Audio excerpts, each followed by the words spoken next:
luxury is not fun. Luxury is not fascinating.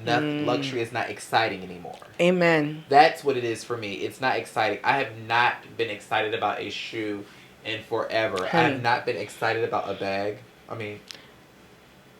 Well, I got excited about my Hermes bag.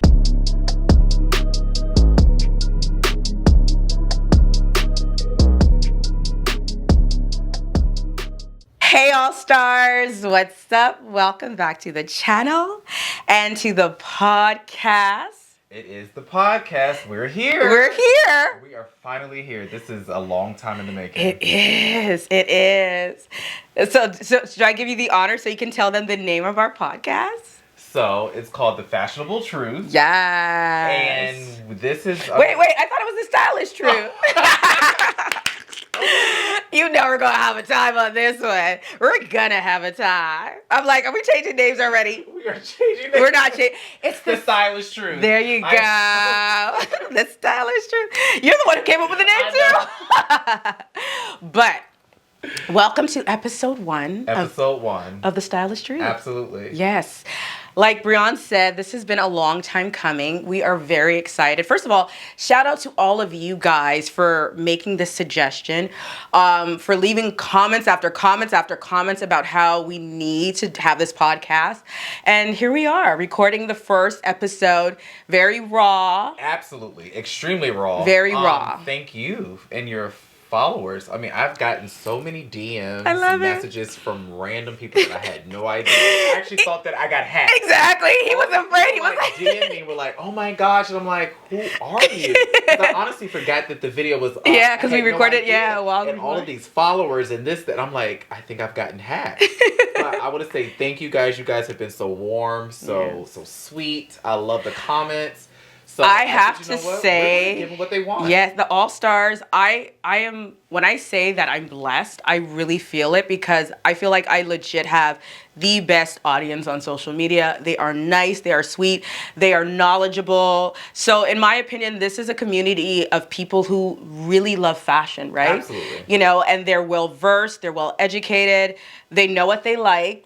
You know, every now and then we go into trends, but for the most part, they know what they like. They're very secure in who they are. And it's just great having that kind of dialogue with an audience like that. It's not rude, people are not pretentious. Like, it's a good vibe here. No, I agree. Yeah. The people that have been in my DMs have been nothing but sweet and kind. Yay, thank you, All Stars. And like I said, you have a great community, and I think that the fact that we're doing this, we're going to make this community even bigger. Yes. So I would say now we have this new community here with the podcast. Absolutely. You know, hopefully it'll grow beyond the All Stars. So we need a name for the podcast community. Let us know what you guys want. Do we want to combine All Stars with something else? Like, what is it? You know? And they'll let you know. They will. Because letting us it's know. funny because I had because I let them suggest what this wasn't my idea. Really? Somebody was just like, she wrote, I even said I was going to give her, I messaged her to give her this bag. Because I was like, whoever comes up with the best name gets a prize. And we could do that again for this. First of all Stars is like perfect. Yeah. And when I heard it, I said, oh, she's got that. That's good. Yeah, because, somebody said money makers, which I thought was cool. Someone said, I can't remember. I think money makers stood out because I was like, because it was like Monty, but a play on Monty. Oh, yeah, so money makers, yeah. But somebody was like, no, we're All Stars. I'm like, yes, you are. I love that. Yes, you are. So, yes. I love that. So, guys, help us out. I know it's episode 1 and we're already asking for your info. I know, but right? Trust me, it'll be worth it because we've got so much goodies for you. We have a lot to talk about. We do. I think it's going to be a nice perspective because you have someone that is basically, I would say, you've been in the game for a long time with content creation. I know, I have. But content creation aside, though, you've also been in the game for, I think we've both been in the fashion game and the fashion scene. We've been working in fashion for at least plus 15 years. Yeah. Well, for me, about Longer? 20, yeah. And I think combined, you have almost 40 years of fashion experience. Absolutely. And I think that the inside of people, the real. What people really want to know. Yes. Trust me. I'm ready to. Y'all, let me just say, okay, y'all know I try to be nice. I'm nice till I'm not, but for the most part, I am nice.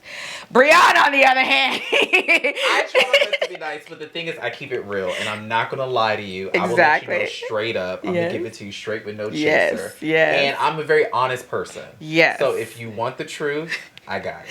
I will sugarcoat the truth to give it a soft landing. And that's what's wrong.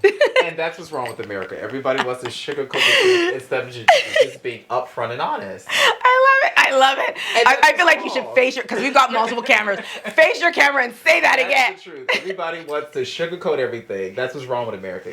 You heard it. Keep it real. You heard. Well, I feel like I would say the older I get, I definitely am keeping it real more. Yeah.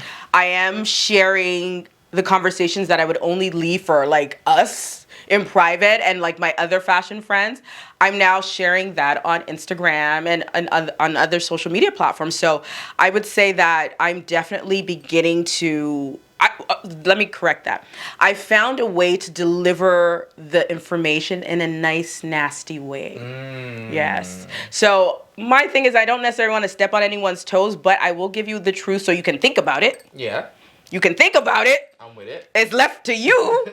You can make your decision, but I've sprinkled a little bit of information. Yeah. No. And that I totally agree. I just feel like for me, I'm not sugarcoating anything. It even comes down to like when I'm with my clients and stuff, I'm letting them know, why are you buying this? Why are we doing this? I love it. Like, let's not waste each other's time. You're wasting my time. We're not doing this. That's the part that I love, they're looking at me like, I'm paying. Yes, you are paying me, but I'm keeping it real. That part. This is not a good purchase whatsoever. That part. We're not doing this. That part. And I think that's what we need more of. Absolutely. It's funny because I like to sugarcoat things a little bit more and I tread lightly. I love people. To hurt someone's feelings? That's what it is. That's exactly what it is. I don't like. So, confession time. Okay. Back in the day, I know we haven't even started in the why, but we're just right into conversation. Back in the day, I wasn't the nicest person. Okay, why? I don't know. I don't know. I think life, especially when we moved to Nigeria, I think I didn't like living in Nigeria. It was so hot. Mm-hmm. Coming from Canada, spent, up to that, most of my life was in Toronto. And then... How were you? 10. Oh. Yeah. And then even up until like high school. Yeah. Really? So that's when we moved when I was 10. It was so hot, number one. Mosquitoes would bite the fudge out of me. Like, it was like, they was like, one would bite it, they'd be like, whoo, there's some sweet blood over here. I swear to God. And because at such a young age, I couldn't handle that pain. I literally would rip my skin off. So I had spots all over my skin. And those little nasty little kids back home, they would call me Spotty. Oh. So I was made fun of all the time because I had all these marks. I have a story about that, about being made fun of. So go I got made fun of. So that part, there were just all those little things. So I literally did not want to be there. And I think that probably followed me into my teenage years where it's just like, I didn't want to be here. It's so hot.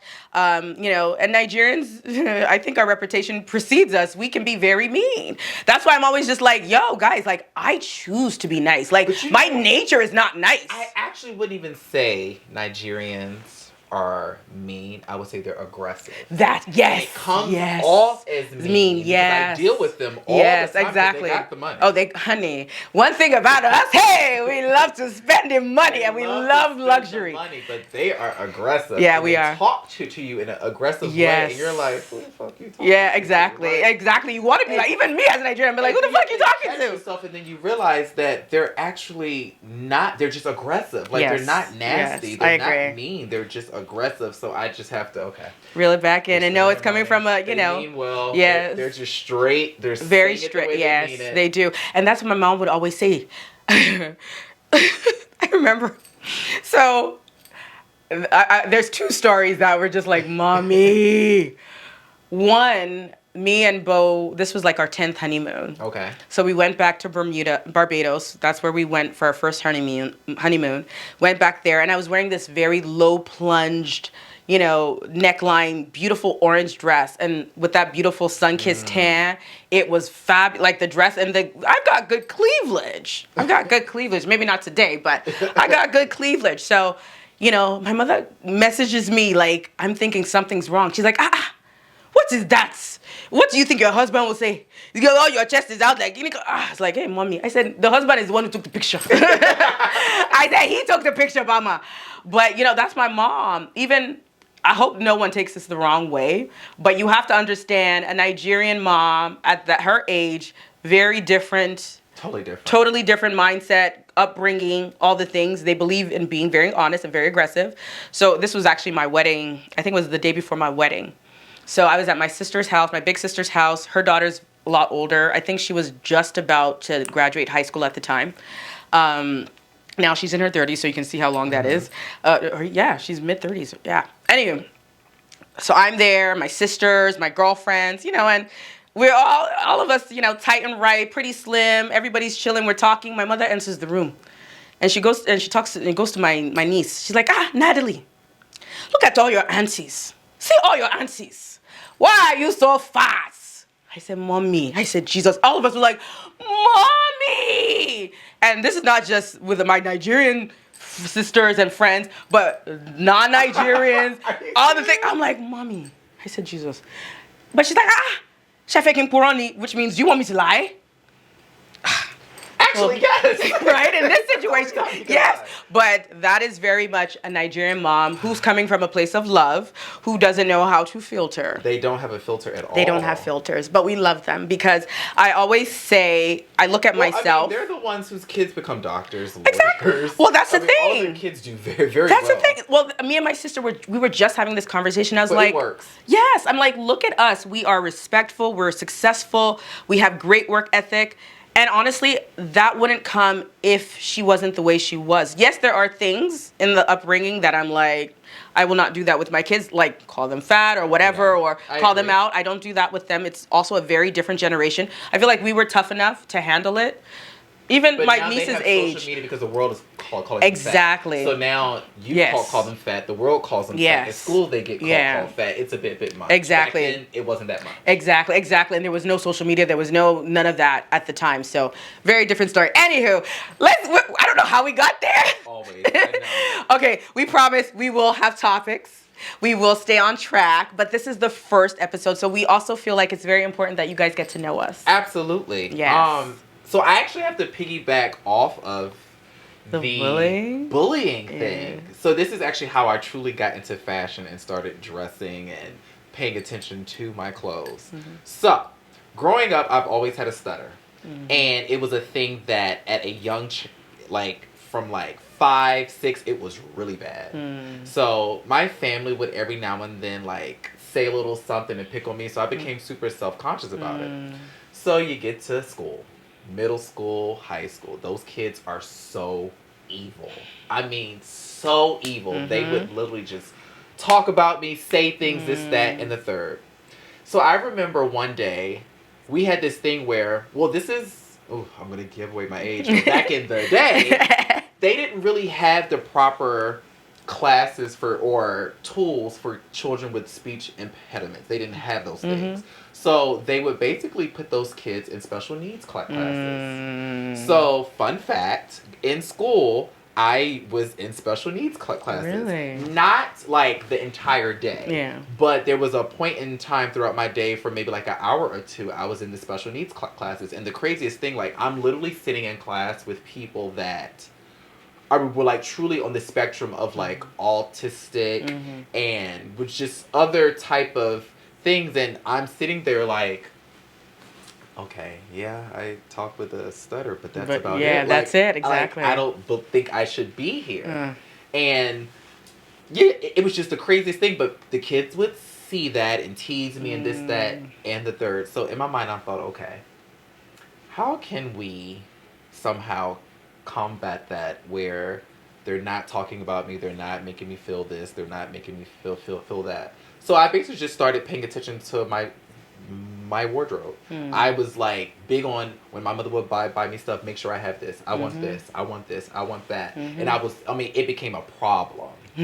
So once people started to take a notice of my wardrobe and stuff and go, okay, Oh, I like that. Now the whole conversation is changing. Now no one's even talking about my speech impediment. They're not talking about the fact that I'm in these classes or anything. They're always, oh, I like this, I like that. Now I'm a cool kid. Yeah, I love that. And it's so crazy how what you wear dictates how people treat you. I say this all the time. You know, a lot of times and not a lot, if I'm being honest, every now and then I'll get the comment that says, oh, fashion, it's so vain, it's this. And I'm just like, you have no idea what the power of presentation does for people. Gosh. Like, people take it as, and you know. If you go to my Instagram right now of what you just said. So I have my little caption under my page says, I see the importance of presentation. That's how I defend myself. Yes, literally. That's literally how I love that. myself. That's how you defend yourself, because people don't understand, like, fashion is an extension of you. It's how you express yourself to the world. It's how you want the world to see you.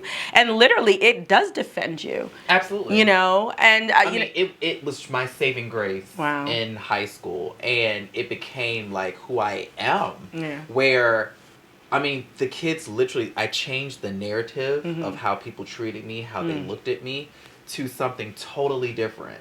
And then I fell in love with it to the point where it just became a career for me. I went to school for it. I got my degree and I work in it now. Like, it became who I am. And like, I literally wake up every day wondering. It's like you're grateful for fashion. Yeah. Absolutely. You're grateful for fashion. I love that. And that's how I fell in love with it. I love it. I love it. I love it. Okay. So that's Breon's why. Absolutely. That's Breon's why.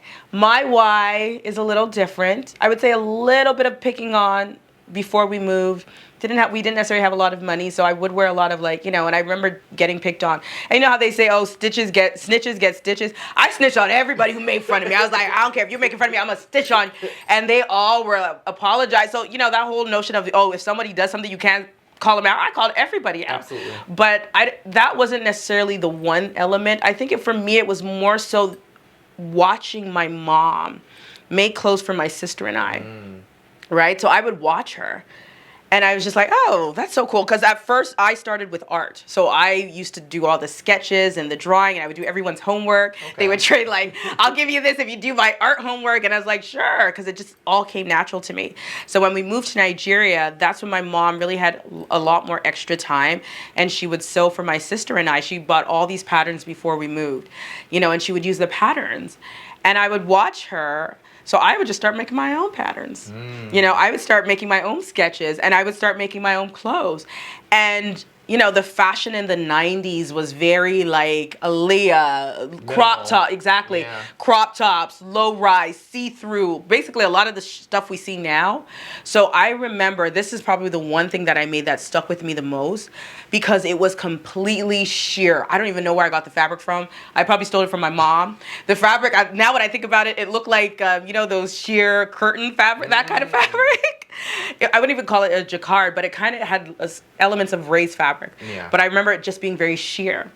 And I made just like a baby doll dress, thin straps, fitted, slightly flared out. And because my parents would still travel back and forth all the time. And I remember my mom bought me these white shorts, and they were, you know, not really booty shorts, but they were short shorts, because we would always give them a list of what we wanted. And I had like a white tank top, like a sports bra, and I wore that under it, and it pierced through. And she was, first of all, like, oh. And then that's also when those Caterpillar heels were at Mary Jane's. Yes. In Caterpillar heel, a slight platform. So I wore them with socks and all the things. I like to say we been stylish. No matter what the era is, we work it. But so I did that look, and my mom was like, you know, like looking at me like it's transparent now. You know, it's in Yoruba, which means, what is this? And but she's like, where'd you get this from? I didn't buy it for you, you know. I'm like, I made it. She's like, you did? I said, yes. I showed her all the seams, whatever. Yeah. She's like, okay.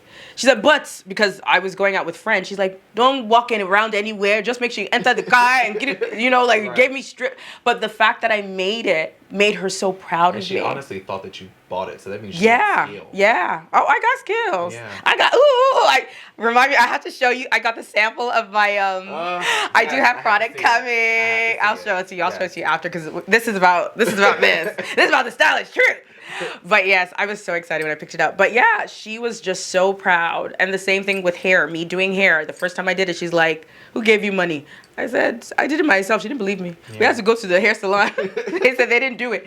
I said, see, I told you I did it myself. Yeah. So I think that's really where that passion started. Just watching my mom, watching her friends dress up, going to these Nigerian parties with all these colorful geles and the ashoke and everything, you know, and I would always watch them, admire them, and I'm like, oh my God, you guys look so beautiful. And I'm a compliment giver. I love giving compliments from even at a young age.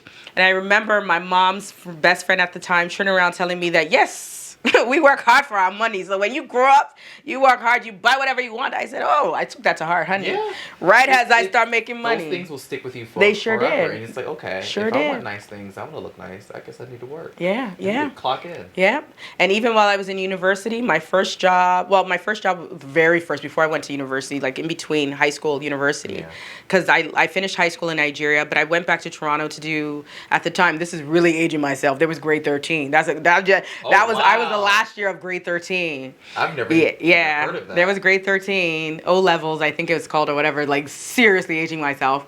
But yes, after that, then university. So the summer job was working at the amusement park, which, you know, I felt that's where I got a lot of my core friends, and we're still friends now.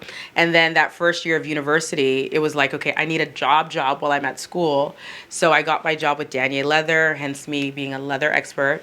And the rest is history. I worked with them. I worked with Holt Renfrew and all these other brands, luxury brands per se in Toronto. And then moved out here. But yeah, that's kind of my why for fashion. Yeah. My first fashion job ever was Ann Taylor. Really? Absolutely. I've worked with them so many times. You know, it's been a minute since I've worked with Ann Taylor. I need to reach out. I love that brand to the day I die. It's so classic and chic. It's so classic well and made. Chic. That brand taught me how to style a woman. I cannot think of the creative director back then. She had been with them for years, and I cannot think of her name. But that company, I learned so much about the body of a woman. I learned so much about the importance of the pant. A good fitting pant. A good suit. Honey. A good dress. I mean, it was literally like they threw me in there, and this is DC now, okay? So these are like I love DC. The people that were coming in were women of like sophistication. They had jobs. They were the working woman. They were doing this, and I'm walking in, a kid, barely know anything, and these women, I'm watching them get dressed in style, and I'm learning from my coworkers doing these things, and I'm like, I was amazed.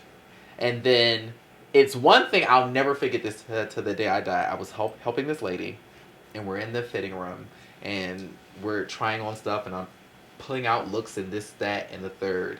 And when she got done, she bought everything, and she looked to me and she goes, "Thank you." And I said, "Oh, you're welcome." Didn't think nothing of it. And she goes, "My husband left me last night." She said, and I woke up this morning because I know that this is probably going to be one of the last times that I'm going to be able to afford these things because, you know, he has the money and he's leaving me, and I don't know if I'm going to walk away with anything. But she said, I wanted to have like one last hoorah. And she said, you being in this fitting room with me, we trying on stuff, having a good time. She let me know that there's still good in people. Wow. And mind you, I'm young. I'm every bit of like 18, 19. I'm looking at this lady like, okay. And I said, you know what? If this is what I just did, is this changing lives? And she literally was like, this has been my therapy for today. And she thanked you. She gave me the biggest hug. I never saw that lady ever again. But what she said has always stayed with me. And that's why I do what I do today. Yeah. And that's the thing, you know, you'll be surprised. You'll be surprised how many people, just by being kind. And I think, remember how I said I used to be not so nice person? Yeah. And I think this is, not even this particular instant, I've always had little moments. I can't remember what it was that really made me decide that, you know what? I don't take any joy with making people feel this small. Yeah. You know, but I remember this is when I was in Toronto, Holt Renfrew, so this was definitely while I was still in school. So in my very early, 19 going into 20s, because I think I finished school about 21. And this woman comes in with a horrible attitude. Horrible. just not nice at all for no reason, because I'm a nice person and I greet you all the things. And, I remember she, just kept on giving me like really short responses and all the things. I still helped her with a smile, everything. And still so gracious, so nice to her at the end when she finally decided what she was going to get. She was just like, first of all, I have to apologize to you. I've been having such a horrible day and I was taking it out on you. And at no point in time did you ever change, or, you showed me so much kindness. Thank you. Like, and this was like literally not even when I was a denim specialist or when I went to Bloor Street, because I first of all started at Yorkdale, which is a totally different mall now. And then I went over to Bloor Street and then I moved and all of that. So this was my first run at this. So this is when I was probably 19. And she was just so thankful to me for just showing her kindness when she didn't. But I was just like, you know what? Honestly, one thing I've noticed, showing people kindness is more so for me. Yeah. It's not for you. You're not going to get that one over me. But seeing what it actually did to her, it was just like, oh, okay. That made me even feel better than I already felt to begin with. And then when I started doing the content creation and I started getting DMs that, you have no idea how you inspire. Because at first I was just like, well, I'm just taking a picture, just for the fun of it. People told me that I need to take pictures. I need to have a blog basically. But then I started getting all these DMs from different people. And I'm just like, because I thought it was not even doing anything for anybody.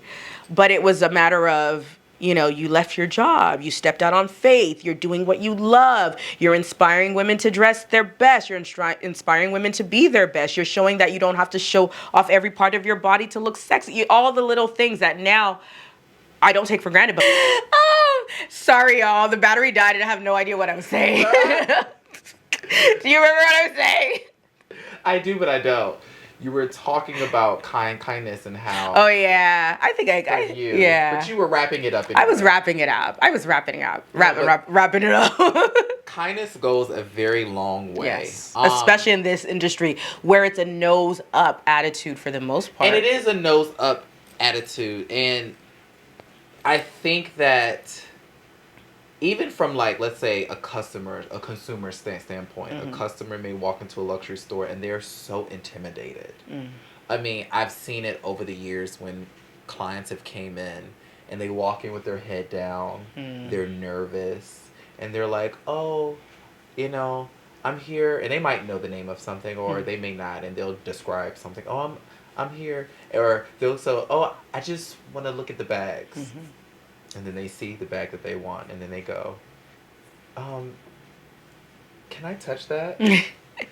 And that question, I've always been like, in my mind, like, of course you can. Of course you can. Let me just ask, can you touch the bag that you might potentially buy? Exactly. You don't pull that goddamn bag. Exactly. That's your bag, boo. You better touch that bag. Like, it's the craziest thing, but I know, it's that people get. Because I think. They don't know. I think they don't know, but I think also, too, not everyone's nice. Not everyone is inviting. People will size you up. And you know how I know that? I think my attitude is very different because the Nigerian me, whenever I enter a store, I'm like, hey, I've arrived. That's my attitude. So I never get pushed back, but I've seen it. Oh, absolutely. I've seen it. Funny enough, I don't know if do you follow the Yusufs? Yes. The two sisters, because they're from Toronto. Okay. So Nasteha, she thought I was a not a bitch, but like snobby. Was this before she met you? Before we met. Really? Yeah. Like just from your Instagram? This is before Instagram. Back in the day when we were in school, like when we were. Okay. So you guys knew each other from back in the day. back in the day. Okay. Yeah, and I'm like, no, if you just said hot. Well, then again, in fairness, I think I still had a little snobbish elements. Yeah. Because I worked at Whole Renfrew, and everyone else who worked anywhere else, I'm like, sorry, you work exactly. If that's what, so maybe I had elements that I didn't realize. And I think the older I got, I became more aware of how I interact with people or how I treat people. Mind you, I was the person who would help everybody who came my way. As long as you come with like good energy, like you could look like a bum, I'll still help you. And I know for a fact that, even though back then I feel like your appearance mattered a lot, But I had so many clients who would come in looking like nothing. But if you knew, you knew, even though they were wearing like just a tank top or a t-shirt and jeans, you already knew. Not even that, just the brand. Like, then I knew every brand. Nothing would walk by. I knew who was. Now I don't give a shit, because then when I was younger, I put so much into it. Like, if you weren't pronouncing well, I'd call you out. Like, all that stupidness. So now when people try to call, people out, or I see that, not that I intentionally don't pronounce it properly, but I just don't care as much. I don't, honestly, not even as much. I just don't care. Because I put so much emphasis on it back then. It doesn't matter, but it does for me. Yes.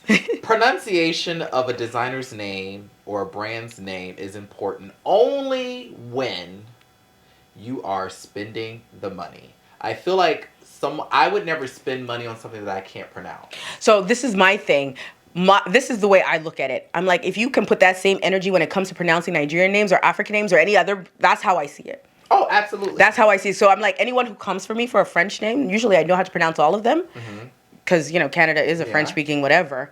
But I just, not that I choose not to. It's almost like, let me see who's going to say something. Yeah. Yeah. I think that's my attitude now. Because I'm like, if you can pronounce my Nigerian name with your chest high and say Oluwa Fumilayo and use all the pronunciations right, absolutely, then you can call me out if I, but for the most part, there's no French brand that I can't pronounce, or Italian, or, once you can speak a language, I feel like you're more inclined to get the pronunciations right. Yeah, like, my heart goes out to those poor salespeople that work for, like, the Givenchy's of the world and the Loewe's of the world, because when people come in, I know they're asking for the Givenchy boots. or the low top. And it's like, what the hell is that? I know. Spend your money on that? That's crazy to me. I think, you remember, Rachel. Do you remember Rachel? From what brand? Fendi. Yes. I remember she's with Givenchy. Oh, she left Gucci. So I remember her telling me once that somebody came in. She's like, "Where that channel at? Where the channel? Where that channel at?" And I'll never forget that. And she's like, "Dude," I'm like, "Channel?" And Rachel's face is so animated. She's like, she definitely "Channel?" I know. Crazy. Yeah. People do that. And it's just like, and you're really going to spend your money on this? I know. If I can't pronounce it, I'm not buying it. I want to know, would you guys buy it if you cannot pronounce it? Would you? I wouldn't. Where the channel at? Where the channel at? You want the channel? That's crazy to me. But people do it though. They do. Bless their hearts. We're in the South. Bless their little hearts. Bless their hearts. South. They don't know no better. They don't. Okay, another why. Another why. Why do I continue? Even though we know even though you know the other side of fashion. I know the other side, and I know it's ugly. I know that it's racist. Oh, yeah.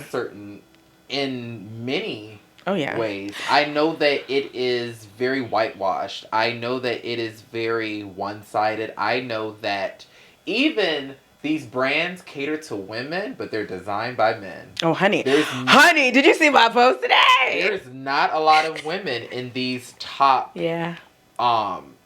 creative director positions. Yeah.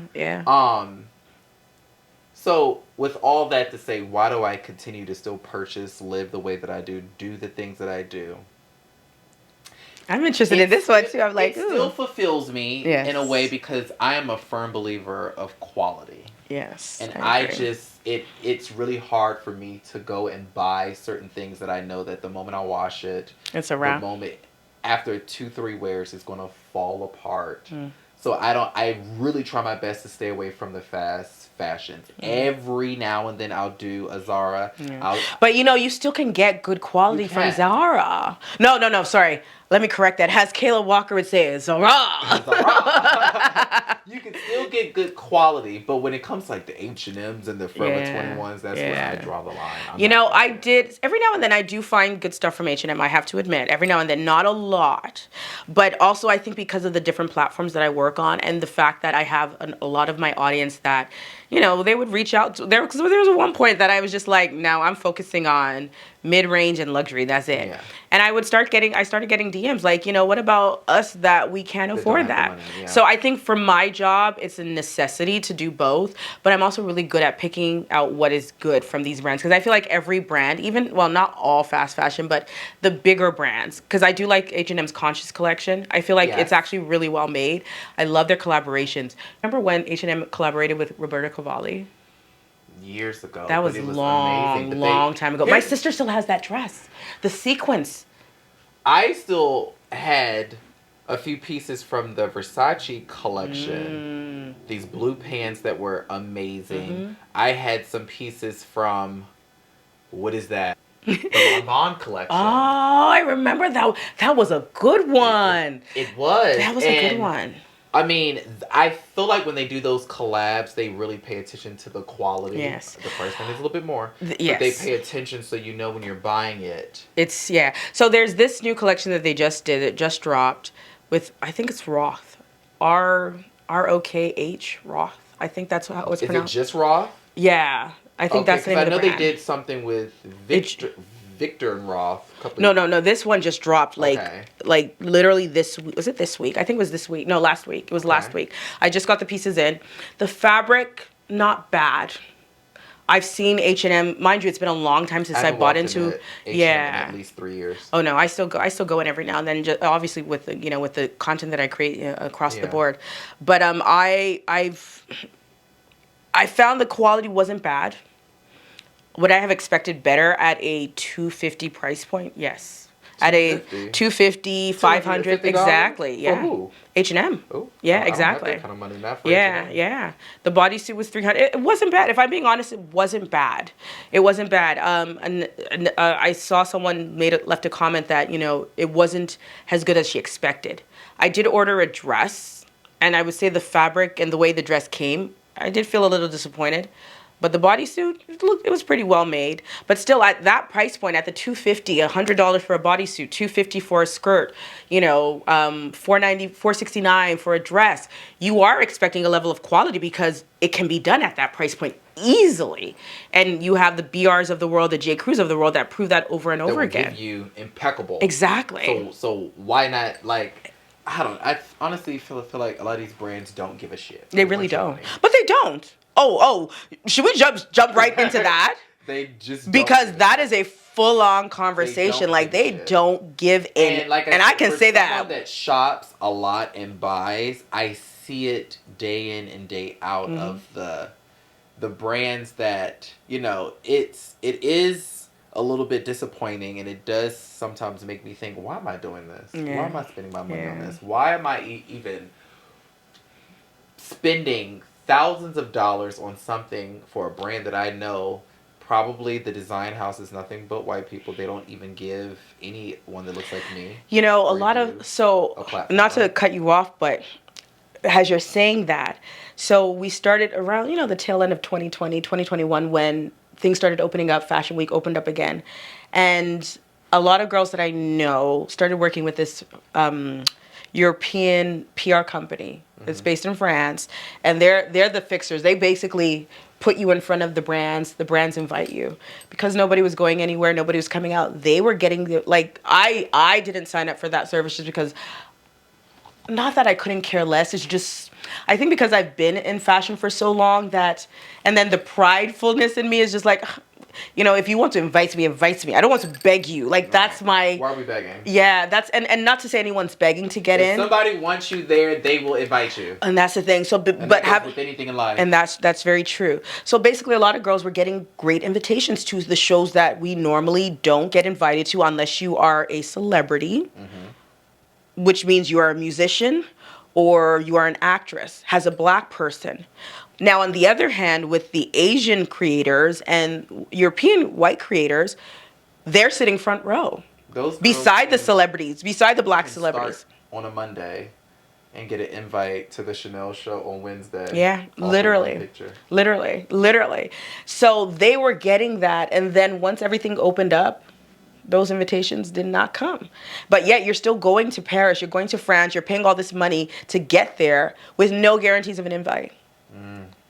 And I think, and I was so proud when I saw this. I just saw more and more girls saying that, I don't know about going to Paris, whereby it feels like they don't really want me there. I want us to go where we're accepted. That I want part, us to go where we're loved. I want us Yeah. to go where we're wanted. Yeah. It's cute. I love to see my black girls, my black Sitting guys front row. I love to sitting see it. front I row. love to But see I it because want you to that's an be indication of there change. when they really want you there. But that's the thing. I thought they really wanted them there. I thought they really wanted us there. I thought this is the beginning of change. But also, this was during Black Lives Matter.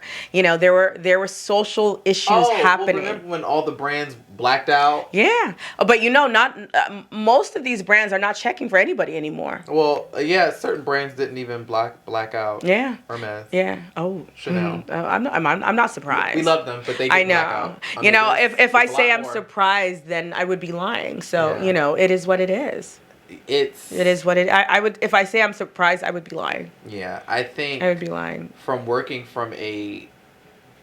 in fashion, from a corporate standpoint, when I've seen corporate partners, there's not a lot of people of color. Yeah. Oh, well, that's why they constantly make mistakes. They constantly miss the mark.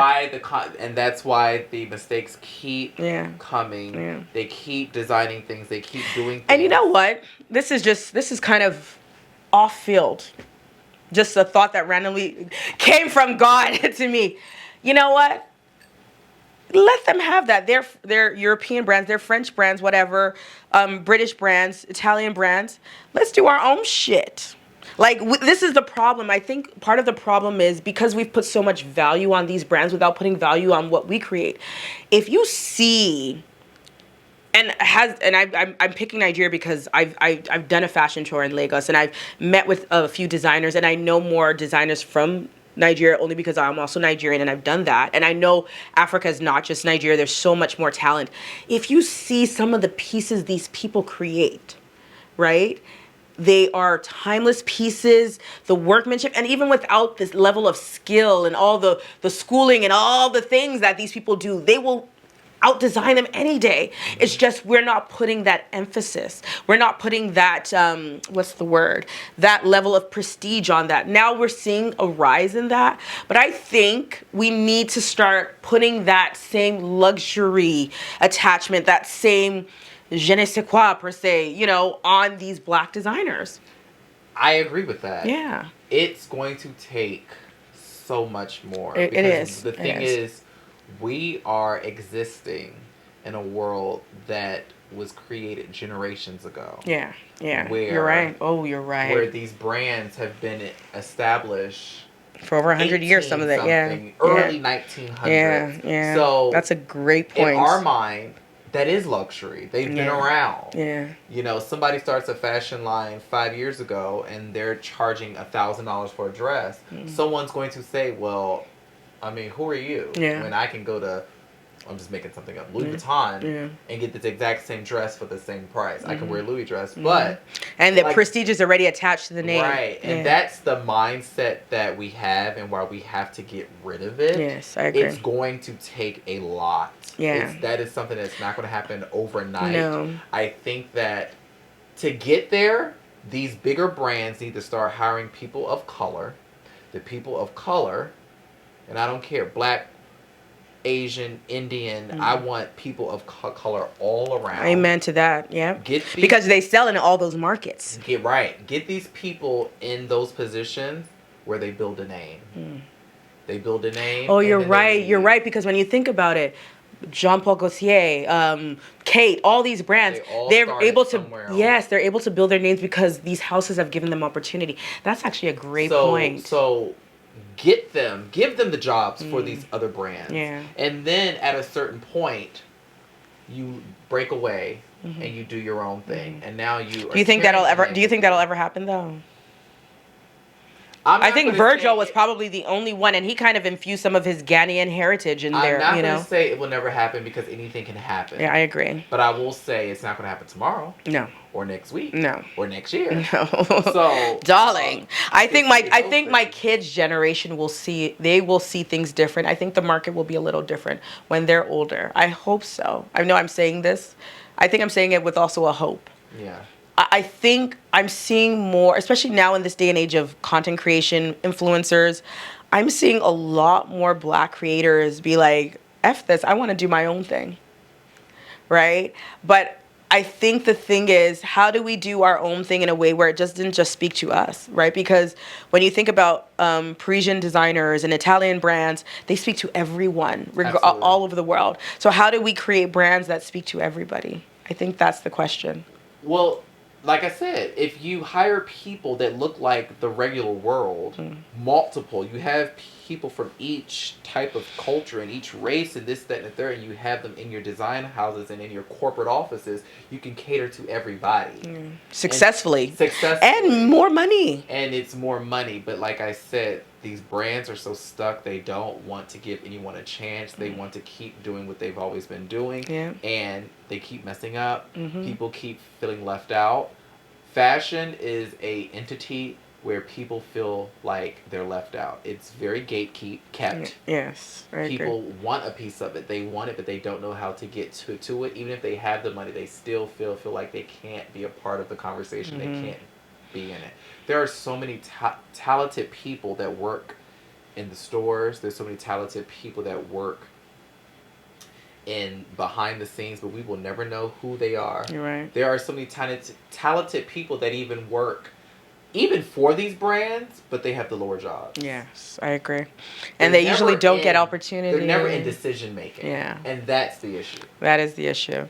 So I think the power is really left in the hands of the consumer. It is. You know? It is. Stop buying. But it's hard. I know it is hard. Stop buying. It's hard. I always say, you know, I just did a YouTube video, and it was about luxury is dead.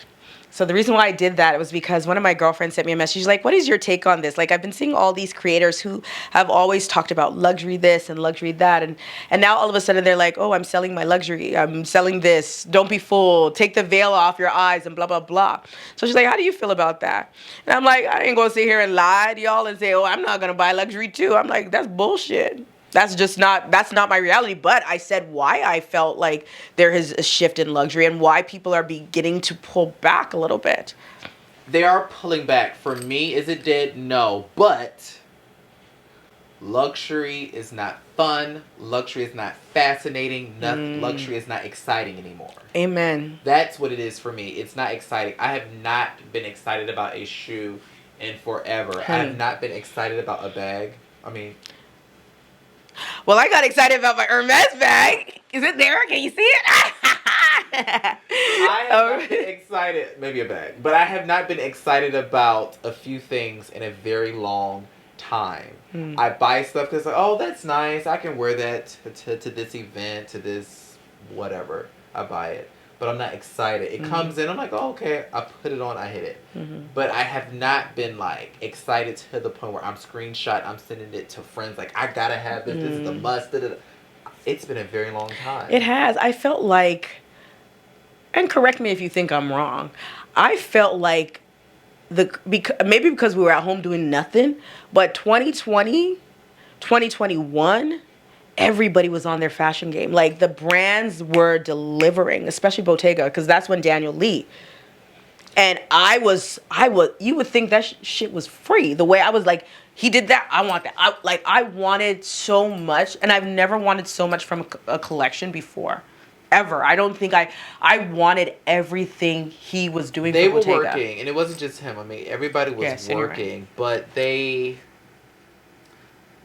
gotten lazy. You know what it is? I agree. They made so much money. Yes, that's the thing. They made so much money during the pandemic. They made so much money during the moment because, you know, there was money flowing around during the pandemic. Yeah. And because of that, they said, okay, the people going to buy it either way. Let's just throw something out there. And they're still buying it in a way. Yeah. So, They are, even though sales have, because I was talking to people. I was like, so what do you think? What's going on?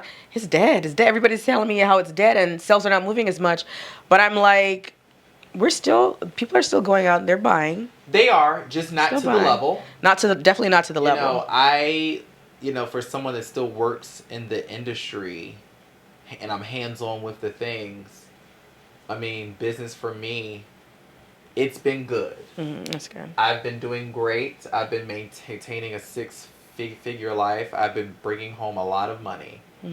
That's good. But it's harder than it was 2-3 years ago. Yes. 2-3 years ago. 2-3 years ago, you didn't have to say nothing. You're like, what do you want? I was working with my eyes closed.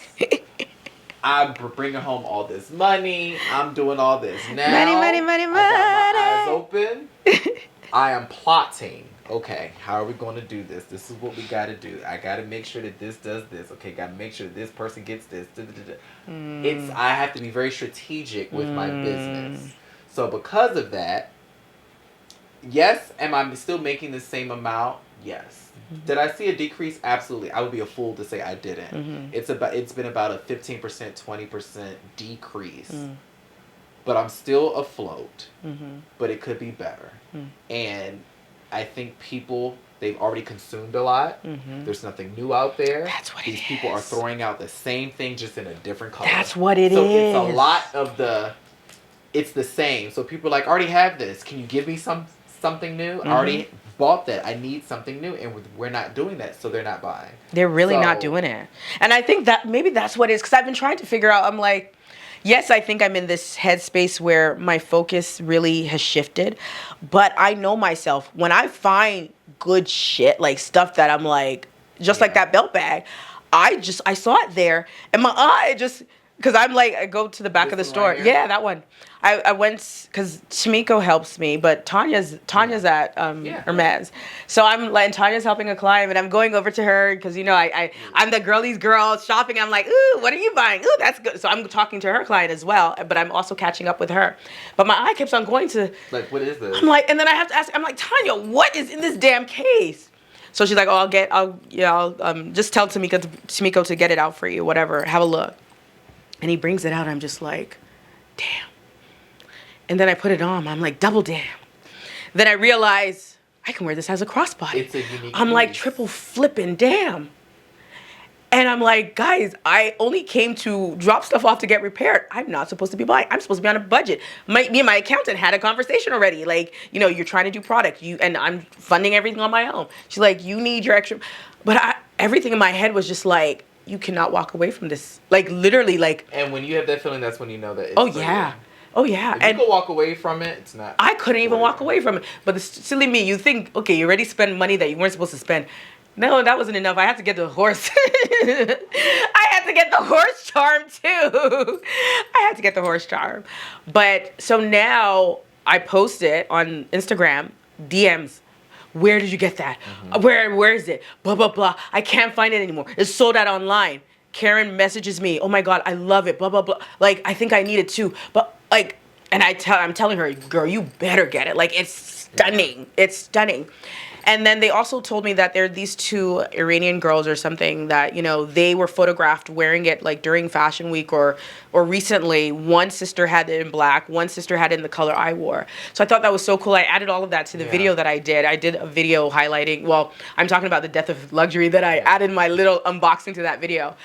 But then I now go back in. I was at the shop, so I go back in and I tell Tamiko, I'm like, people are DMing me that they can't find it, that it's sold out already. Like, I thought it was an old bag. He's like, no, honey, it's new. He's like, it's new. He's like, it's new. Like, you just got it at the right time. You just happen to be at the store at the right time. He's like, we got one black one too. It's gone. He's like, it's new and it's gone. Like, you can't, like. I would love that in brown. Right? Yeah. So I was just like, okay. But that's the only thing that I've seen that moved me like that I was just like, it was weird because I've been good. I've actually really been good. And for some reason, I just couldn't walk away. I couldn't walk away. And that's when you knew that was it. My best purchases are always like that. Yeah. They're always like that. They're not necessary because everybody has bought them. Because I've bought so many bags that I've gotten first drop before everyone jumped on it. Like random stuff. Sunshine Tote, that I got it before the launch because they put it aside for a top client. Right. She didn't buy it. So I was able to buy hers.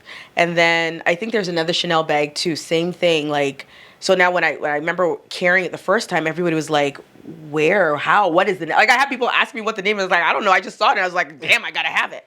I have another Chanel 19 like that too. So that is my best pieces are just going into the store, not necessarily being swayed by everybody else, but just being like, dude, you can't walk away from this. And this is the problem. Once there's money in the bank, even if there's a budget, I'm like, well, I have a budget, but there's still money in the bank. So therefore, money in the bank is gonna get spent. That part. And why? I don't know. Why am I like this? I don't know. It's bad. Let me tell you something. If I check my account and the account is accounting, right? And I see it, I'm gonna get it. That's the part. And that's the issue. And that's an issue for me too, because I'm like, this is a problem being a Gemini. I am such a flippin' walking contradiction. I love seeing my money grow. I love knowing that, I have this amount of money in the bank. Mm-hmm. But, I love to spend money. Ooh, nothing gives me joy like spending money. For me, I am King Virgo. I am very set on my ways. I'm a hard no. You cannot make me change my mind towards, when my mind is set, it's set. I am a great decision maker. But when it comes to shiny, fashion, beautiful things, my mind's just out the door. And I will buy it. All reason is gone. Like, why am I buying this? I actually buy things with no intention. Like, there's no event, there's nothing. I just buy it. And then I'm like, someone's going to have something. Yeah. And I'm going to have this. So I'm actually that person that you will never hear me say I have nothing to wear. Like, I personally, that term does not align with me. Because I always have something to wear. The closet is stocked. So much. It's stocked. Like, and it's crazy when people say, I have nothing. Like, it's like, why don't you? Like, you really, like, I always have something to wear. So that's a good problem to have. It is a great problem to have, and I take pride in that. So I keep. But you have a very well curated closet. It is very well curated. Like this jacket you're wearing, y'all. For the YouTube people can see it, but for the podcast, it is. When I tell you, it is. Jacket.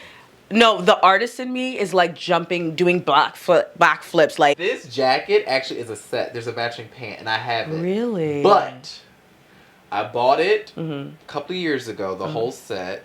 And I know I'm small, but I was smaller. Pants don't fit no more. Oh, they're too small? They're too small. So if anybody... And you're tiny. And I'm tiny. So if anybody is a size 28 waist pant, let me know. You actually might be able to fit. I was going to say, I'm not a 28. I'm more of a 26, 27. But I might be able to fit it because I got a booty to hold it up. But I will happily take it off your hat. They are so small, I can't. Yo, but I would take the jacket, and I love the jacket. No, guys, it is a work of art. It really is. Like, is it painted on or printed? I actually think it's painted. Like, stunning. I will never get rid of this. Oh, as you should not. You should throw this. That's the thing. There are pieces that literally stand the test of time. They have nothing to do with trends. And I pose the question of like people trying to fit in, trying to find their communities and why people buy and purchase whatever. And a lot of people are like, no, I buy whatever I want. Yeah. And I get that to be true when you buy pieces like this. That is transcending and this trend. Is one of so it's still like a newer brand. I mean, they've been around, but not. I don't think they've been around for at least 7 years. I want to say maybe 5. Okay. This is one of their earlier pieces. Collections. What is the price point like for the people that want to know? Back then, I got this $5.95. Oh, that's $6.95. That's a good price point. The pant itself was like $3.95. Oh, so that's great. Under $1,000. I got it during the pandemic. One of the best purchases ever in my closet. I throw this jacket on whenever I want to spice something up. Well, this was so good for the first episode. I love the brand. So yes, I love this jacket too. But yes, there's going to be a lot more. coming. We have a lot to talk We about. do. It's always going to be a different perspective We because, like I said, do. you're a mom of 2. I and married. know. Yes, honey. That's a whole, and that's the thing. This is not, even though, yes, our main focus is fashion, we're going to talk about everything. We're going to talk about anything and everything. Yes. Because, like, there's so many things that's going on in the world, in my Yes. life, in your life. There's a lot of Yes. fears that I have. Oh, honey. There's a lot of good things that happen, and I'm going to share it with everybody. Yeah, same. So we're no holds bar, right? Absolutely. Wowzers, schnauzers. I'm not used to that. I won't lie. I think that's another characteristic of being Nigerian. Like, you only tell people. You're not vulnerable at all.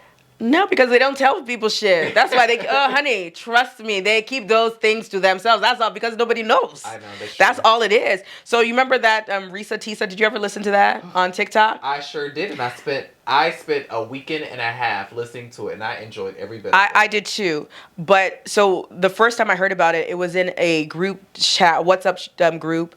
On WhatsApp group. I said on where? On WhatsApp. WhatsApp group. But it's full of Nigerians. So half the girls are like, why is this a big deal? This is nothing new. That's the shit that happens with us, but you know, you won't hear, but it's like, because at first everybody's like, oh God, don't tell me he's Nigerian. Like, we expected the guy to be Nigerian because those are the stupid things that they do. No. Oh yeah, we have secrets. It's just, trust me, like, you share. So many stories which I will. You share what you want to share. Like my first time at my first designer piece was bought by a boyfriend of mine, an ex-boyfriend of mine, which I still have to this day. Got rid of the guy, but I have the bag. I love it. It's. Oh my God! I remember we need to leave. Yo, that needs to be. That's the topic on itself. Because this one's gonna get too long. Because I'm like, ooh, I have a story about that too. Not first boyfriend or anything, but just somebody who wanted to talk to me so bad, and I showed him. That's when I tell you I used to be mean. Oh man. I'm like, don't come to me thinking that, you're gonna win me over because you're gonna buy stuff from me. Ooh. Okay. Right, honey. Right. Yeah, no. Run it up. Right? But that's the thing, not for me. We might as well get into it. So I don't know why. And now that I think about it, I'm like, idiot, why did you take shit for yourself? I'm like, if you want to spend money, you want to show that you have money. Because in my head, I'm like, I ain't never going to talk to you. And I also believe that if you treat a guy poorly when he's trying to talk to you, if you actually end up falling for them, they'll treat you like shit. So that was always my fear. So I was just like, you know what? You want to spend money? I would call all my girlfriends, my sisters, everybody. Oh, yeah, you want to spend money? Let's go shopping. Those ones, pick whatever you want. He wants to spend money. And they were all, and I would never let him buy anything for me. Like an idiot. Now that I think about it, I'm like an idiot. Like, what? But I just never wanted anyone to turn around and say, I bought you that. Because I did date a guy once, and he bought me a pair of Gucci glasses. And I think it was a fight. I went, but I did this for you. I bought you. And I was just like, me. This is when true Nigeria comes in. Me. Because you bought some measly glasses for $300 back then.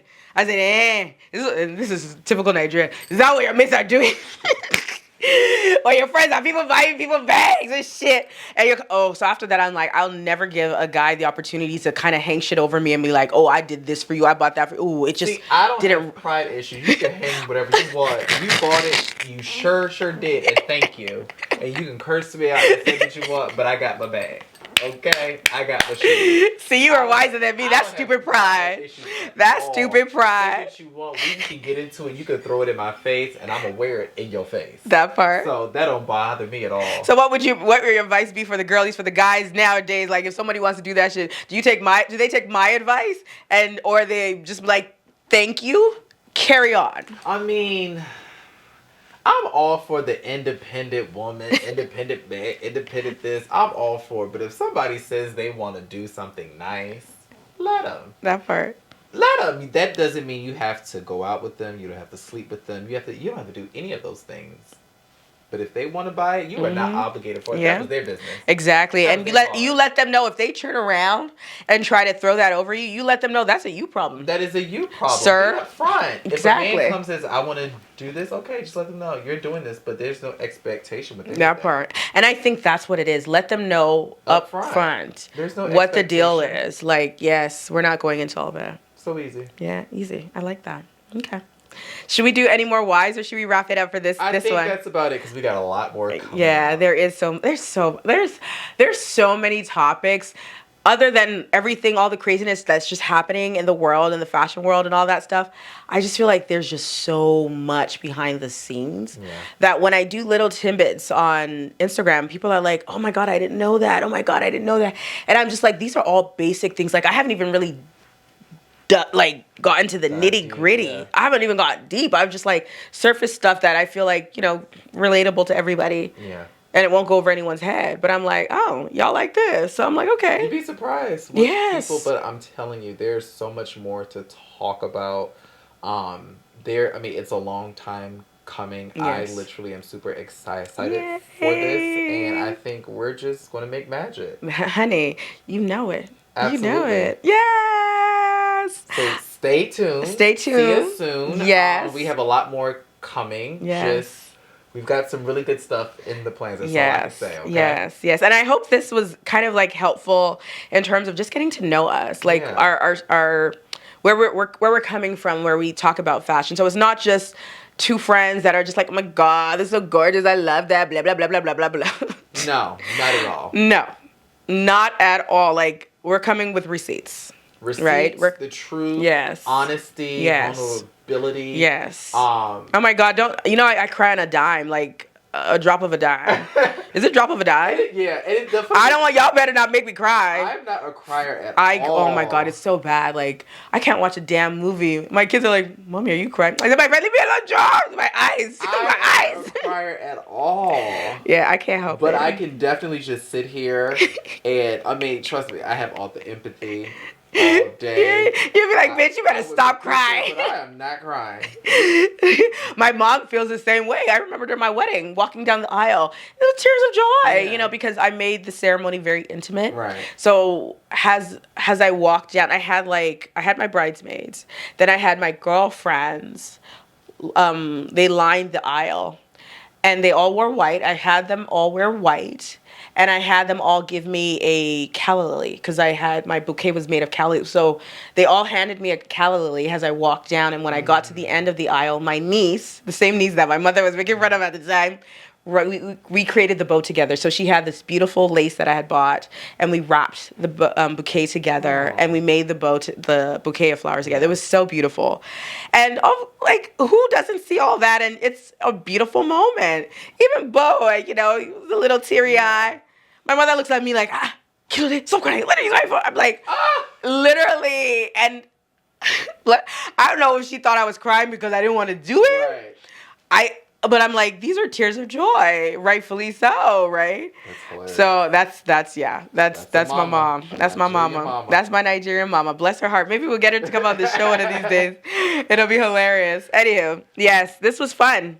Absolutely. This is fun. So much more to come. There's so much more, but please stay tuned. Yes. We'll see you guys soon. Yes. Look out, and please comment, comment, subscribe. Let us know what you want to hear, what you want to talk about. Yes. Because there's a lot more. Okay? Yes. And guys, this is one thing about this podcast. It's not just a one-way street. We want your feedback. We want to know what topics do you guys want to hear about? We want to know what you want our takes on. So I feel like, what do you think about this? This is just off the fly. Like, every episode, we address a comment.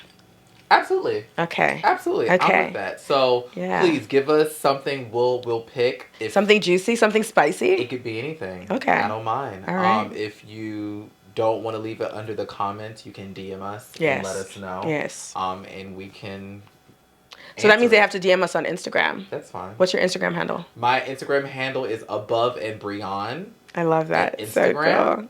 And we all know hers. Yes. Odd by Moni. People don't even call me by name. You think in this day and age, are you odd by Moni? I'm like, I can see that. Sponica. Hi. That's hilarious. I still get it. And it's very humbling.